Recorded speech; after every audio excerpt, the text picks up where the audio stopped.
Very good morning, everyone. I would like to take a small topic how we are designing a shaft which is subjected to both bending moment and twisting moment. First of all, why we have to study this kind of topic? What is the importance of studying this topic? Normally, in vehicles, for the transmission of power, we are using different modes. I hope many of you have noticed when you are uh, looking on the vehicle, you can see they are using some shaft. You can clearly see this shaft in lorry. The shaft is used for transmitting the power from the engine to the wheels. So when we are designing a shaft, we should be well aware what is the size the shaft should have so that it will be able to transfer the power which was produced by the engine, and we can make sure the shaft is of minimum size so that the vehicle will be getting more efficiency. So we have to study how we have to design a shaft subjected to both bending and twisting moment. So our today's topic is shaft subjected to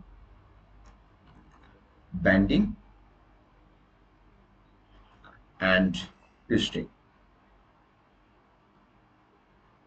So normally when you are getting a shaft, they will be provided with the what is the power we are supposed to transfer. That means engine is creating some power, so that power we have to transfer to the wheels.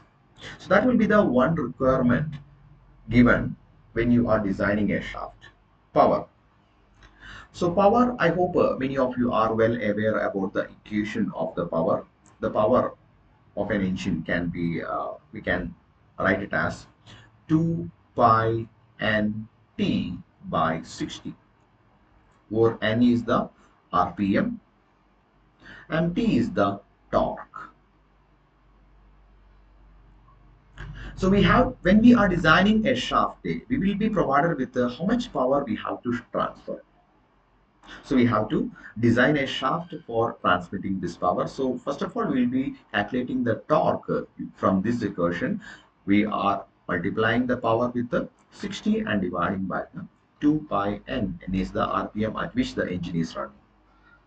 So this will be giving the torque which we have to transfer. And when we are having a shaft, okay, this is a shaft. Here you are providing the torque. At the same time, in between, some load may be coming. It can be in the form of a pulley, that means some rope, or it can be in the form of gears. We are having some gears. So when we are designing a shaft, we have to consider what is the weight that is contributed by this pulley and gears on the shaft.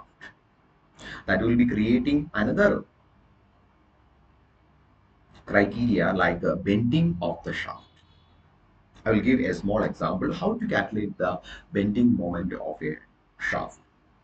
When we are calculating the bending moment, I'm just giving a small example only. I'm not explaining the entire pulley and all. So I just want to say like if you are having a pulley or anything on the shaft, it will be having some load on the shaft.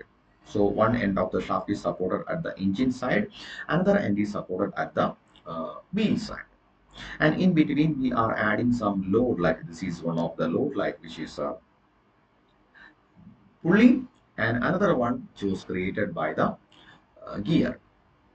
So this is a newton, we are having 20 newton and 10 newton, and the total length of the shaft, it is approximately 4 meter, and we are having 1 meter here and 1 meter here. This is our design criteria.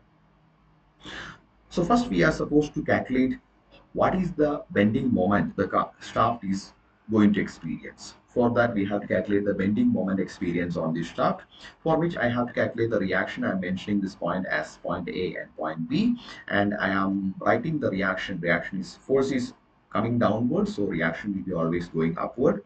So I'm writing the equation as RA plus RB equal to 20 plus 10, I am equal to 30 Newton.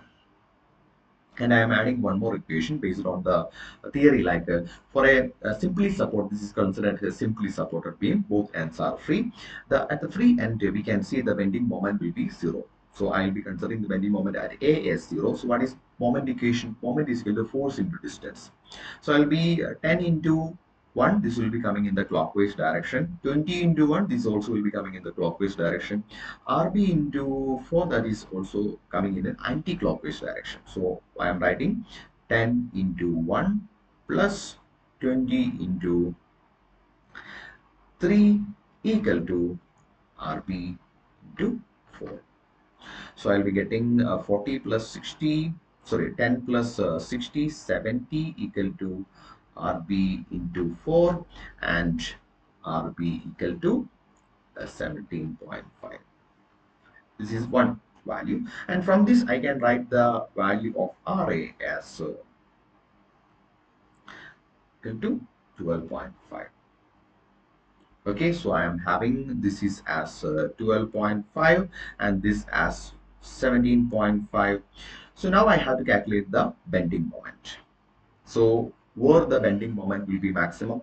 Bending moment will be maximum where the shear force changes its sign. So where the shear force changes its sign, I will show a small example. That means, okay, we can take this example itself. Shear force, here I am having the reaction, I am having 12.5 in the upward direction, and which was reduced to 2.5 after having a downward force of 10. It is 12.5. Now it is 2.5 only, and now I am having a downward value 2.5 positive and minus 20, so this will be 17.5, and again backward 0. So this is called a shear force diagram. So from the shear force diagram, it is clear that the shear force is changing sign at this point.